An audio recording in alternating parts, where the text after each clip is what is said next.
استغفر اللہ۔ بسم اللہ الرحمن الرحیم۔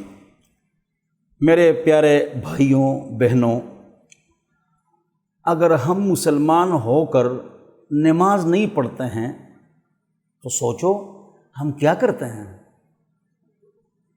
ناراض نہ ہونا، جانور بھی کھاتا پیتا سوتا جاگتا ہے، ہم نماز نہ پڑھیں اور کھائیں پئیں سوئیں جاگیں تو آپ ذرا سوچیں ہم کہاں جا رہے ہیں۔ لیکن اگر ایک آدمی نماز نہیں پڑھتا ہے تو وہ کرتا کیا ہے؟ قبر میں آپ کو سزا ملے گی، مجھے سزا ملے گی کس چیز پر؟ روزہ، حج، زکوٰۃ، ان چیزوں پر وہاں بے پردگی سزا نہیں ہے۔ قبر میں بھی سزا نماز پر ہے۔ آخرت میں بھی پہلا سوال کوسچن پیپر میں فرسٹ کوسچن لازم ہے، وہاں پہلا سوال یہ نماز پڑھیے۔ مروا اولادکم بالصلاۃ، اپنے بچوں کو نماز کا حکم دو جب وہ 7 سال کے ہو جائیں۔ وَضْرِبُوهُمْ بِهَا إِذَا بَلَغُوا 10، 10 سال کے ہو جائیں نماز نہ پڑھیں ان کو مارو۔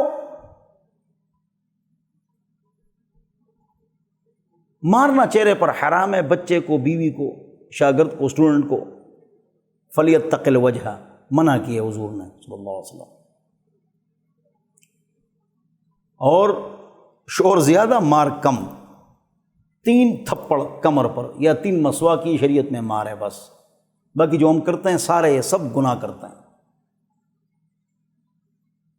تو بچوں کو نماز کا حکم دو، جب 10 سال کے ہو جائیں نہ پڑھیں تو ان کو مارو، اور 10 سال کے ہو جائیں ان کے بسترے بھی جدا کرو۔ حضور کا ارشاد ہے اس پر عمل کرو، لوگ عمل نہیں کرتے ہیں۔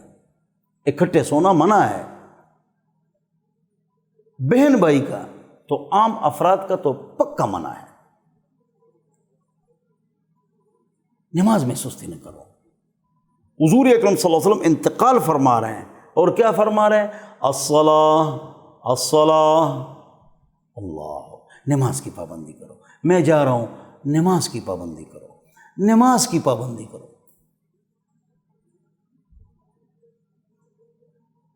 نماز کے دنیاوی فائدے، دماغی، روحانی، سائیکالوجی، نفسیاتی میں نہیں بتاؤں گا، کیا ضرورت ہے؟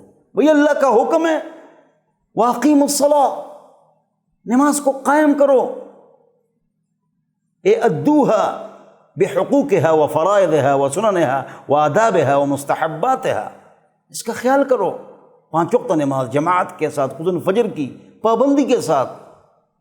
نماز آپ سے رہ جائے، آپ کو نیند نہ آئے، وہاں کیا کرو گے؟ اچانک ہارٹ اٹیک ہو جائے، ماری کھائیں گے ہم۔ حضور اکرم صلی اللہ علیہ وسلم انتقال فرما رہے ہیں، نماز نماز نماز۔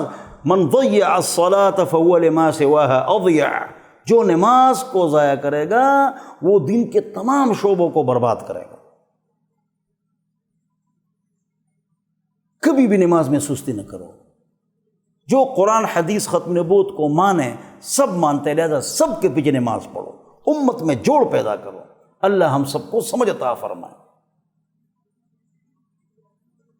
آج کے بعد بالکل نماز میں سستی نہ کرو، ناراض نہ ہونا۔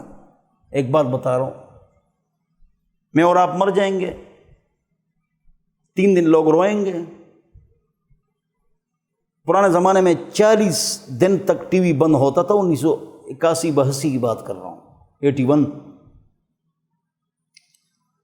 آج کل 10 دن کے بعد فوراً ٹی وی آن ہو جاتا ہے، بلکہ چوتھے دن آن ہو جاتا ہے بعض جگہوں پر۔ وہی ڈرامے فلمیں، ہم قبر میں اکیلے پڑے ہوں گے، ہمارا کوئی نہیں پوچھے گا قبرستان کون جاتا ہے، اللہ کو کیا جواب دیں گے؟